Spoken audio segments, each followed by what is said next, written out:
Israel వరుస దాడులు కొనసాగిస్తోంది. America నేరుగా హౌతీలను అటాక్ చేస్తుంటే మిగతా అటాక్స్ ఇప్పుడు ఇజ్రాయెల్కి అప్పచెప్పినట్టున్నారు. పాలస్తీనాలోని హమాస్ స్థావరాలతో పాటుగా సిరియా మీద కూడా దాడికి వెళ్ళింది. ఇప్పటిదాకా ప్రధానంగా ఇజ్రాయెల్ చేస్తున్నటువంటి దాడులు లెబనాన్ కావచ్చు, యెమెన్ కావచ్చు, అదే సందర్భంలో పాలస్తీనా మీద కావచ్చు.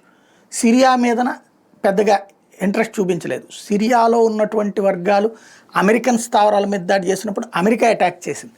కానీ ఇప్పుడు సిరియాలోకి వెళ్ళి మరి ఇజ్రాయెల్ అటాక్ చేసింది. ఎందుకని అంటే ఈ హమాస్ తీవ్రవాదులు ఇప్పుడు సిరియాలోకి పోతున్నారు షెల్టర్కి, అక్కడ నుంచి కార్యకలాపాలు నడుపుతున్నారు.